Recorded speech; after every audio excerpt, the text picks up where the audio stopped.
get up in the morning, if you don't feel like going into work, I think that's a horrible feeling. I haven't had that feeling with self-storage. Well, there's 2 days. I went to play golf and felt better. But what I'm getting at, it's so important to get up in the morning and want to go in to work, to do what you do. I think that's my problem. So, how much time do you spend in a typical week managing your practice? It varies from week to week.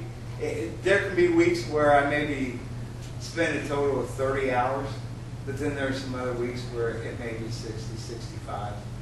But that's usually because I'm instituting something new. I went down with the facilities. That's usually when it has more hours to it.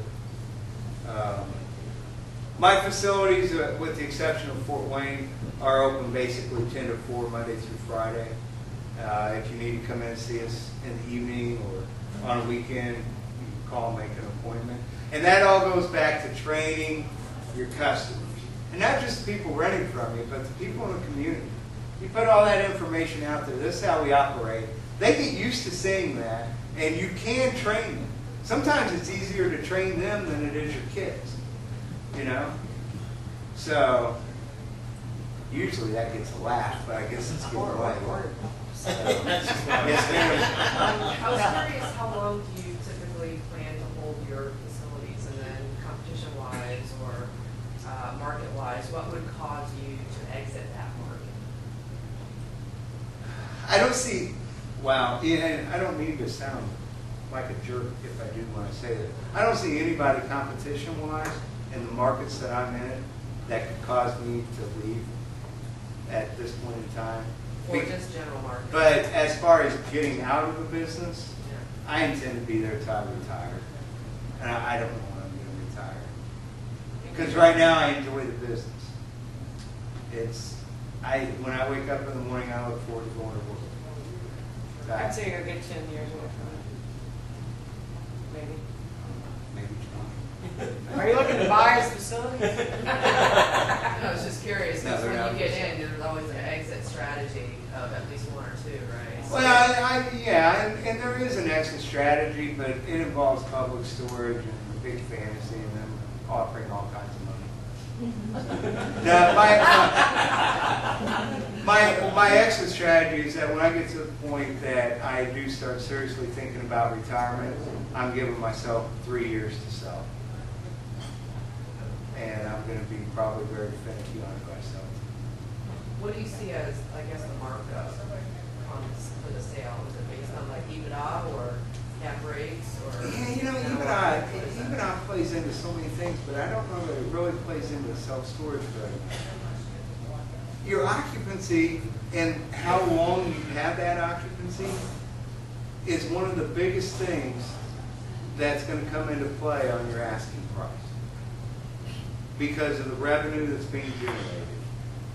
It really and truly, with that type of this industry, it plays in that way.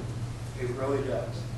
I guarantee you that there in Brownsburg, there's another place that's like 255 units. And I know, because they're usually in 75 to 80% occupancy rate, I know I can sell my facility for more than them just based on the income and the occupancy rate on what it's been over the last 3 years.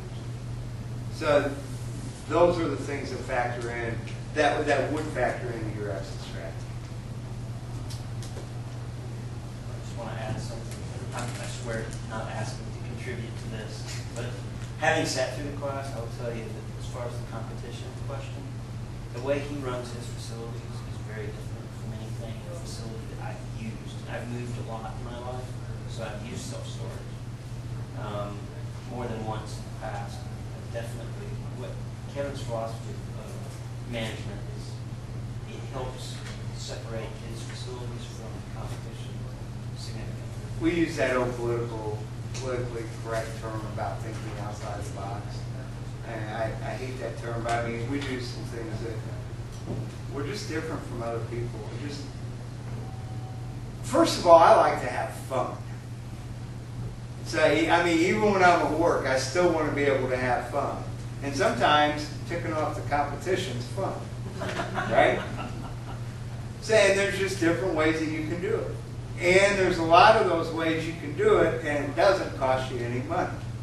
So, and we go about things a little differently. Yes, sir? Right now, you just manage your own storage.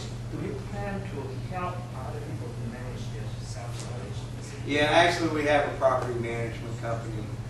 We oversee, at this point in time, we're overseeing 11 other properties. So say if we at a facility, you can also help us to manage. If you wanted to hire us as your property manager, you could do that. And not trying to say, no, we don't want to.